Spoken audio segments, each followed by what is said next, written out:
अच्छा, the government is shifting it's focus. अच्छा, एक इसमें पीछे हम चीज भूल गए।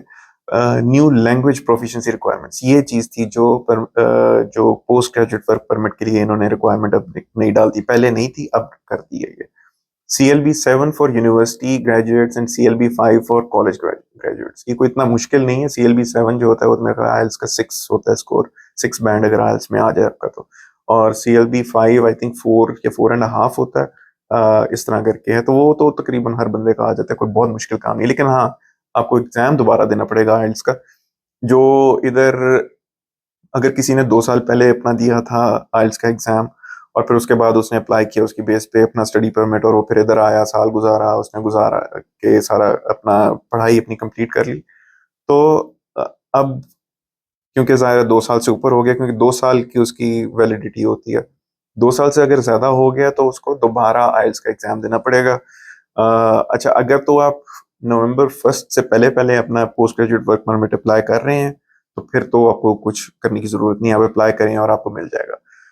अगर आप November 1 के बाद कर रहे हैं तो फिर आपको ये CLB 7 और CLB 5 ये शो कराना पड़ेगा। अगर आपका आइल्स जो है वो इतना पुराना नहीं है, 1.5 साल पुराना है आज से, यानी आपने इधर आने से कुछ अर्सा पहले ही अपना आइल्स का एग्जाम दिया था, तो फिर तो कोई इतना बड़ा मसला नहीं है। लेकिन अगर 2 साल या 2 साल से ऊपर हो गया तो फिर आपको November 1 के बाद आइल्स का एग्जाम मैंडेटरी होगा। हमने वैसे क्लासेस शुरू की हैं यहाँ पे आइल्स की। अगर किसी को रिक्वायरमेंट हो आइल्स की तो हमने बहुत सस्ती क्लासेस यहाँ पे शुरू की हैं, इसी वजह से कई स्टूडेंट्स के लिए। अच्छा, the government is shifting its focus towards high value graduates in research, technology, and other specialized fields. Uh, वो तो ऑब्वियसली जो लॉन्ग टर्म इनके गोल्स हैं वो यही है कि स्पेशलाइज फील्ड्स के अंदर, और जो हाई हाई वैल्यू ग्रेजुएट्स होते हैं उनको यहाँ पे रखना है इन्होंने। बाकी क्योंकि यहाँ पे इतने डिफरेंट किस्म के प्रोग्राम शुरू हो गए हुए थे जिनका कोई फायदा नहीं था लोगों को, वो जाया कर रहे थे अपना, यानी जाया तो नहीं कर रहे थे, ठीक है, उनको कहीं ना कहीं जॉब मिल ही जाती थी, लेकिन जो उनकी फील्ड ऑफ स्टडी थी वो किसी काम की नहीं थी। तो अब उन्होंने वो चीज़ जो है वो रोकने की कोशिश की है। स्पाउसल वर्क परमिट जो है वो सिर्फ अब अगर कोई हाई डिमांड मास्टर्स डिग्री या डॉक्टोरल डिग्री के लिए अगर कोई कनाडा में आता है तो सिर्फ उसके स्पाउस को वर्क परमिट मिलेगा, ओपन वर्क परमिट, और वो उस पर काम कर सकता है।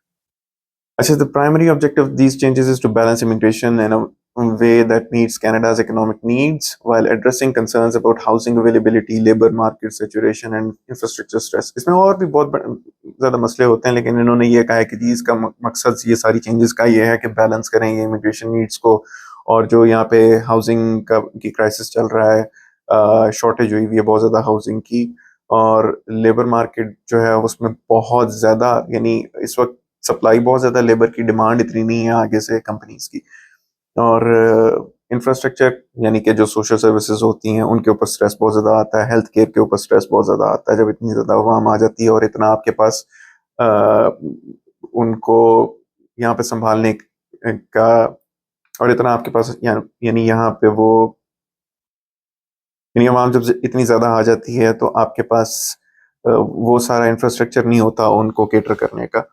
आपके पास इतने डॉक्टर्स नहीं है, आपके पास इतने नर्सेज नहीं है, आपके पास इतने आप कह लें कि जो जिस तरह यहाँ पे सर्विस ओंटारियो है या सर्विस कनाडा के ऑफिस हैं वो इतने अवेलेबल ही नहीं है। यहाँ पे लंबी लंबी लाइनें बाहर बाहर लगी होती हैं स्टूडेंट्स की। अच्छा, खैर ये तो अब बाकी सारी change summary, while Canada remains committed to its high permanent resident targets, it is taking a more measured and strategic approach to managing temporary immigration. ये तो वो कहते हैं ना, देर आए दुरुस्त आए। ठीक है, इन्होंने कोशिश तो की है अपनी तरफ से, अपनी आवाम को भी इन्होंने खुश करने की कोशिश की है, क्योंकि यहाँ पे लोग बहुत ज्यादा इनके खिलाफ हो गए थे, इस गवर्नमेंट के खिलाफ, लिबरल गवर्नमेंट जो इस वक्त चल रही है जस्टिन ट्रूडो की, उसके बहुत ज्यादा खिलाफ है पूरी आवाम ये इमिग्रेशन पॉलिसीज को लेके। तो उन्होंने ऑब्वियसली वो देख के, क्योंकि आगे इलेक्शंस आ रहे हैं तो लोगों को भी खुश करना था, तो उन्होंने ये काम किया।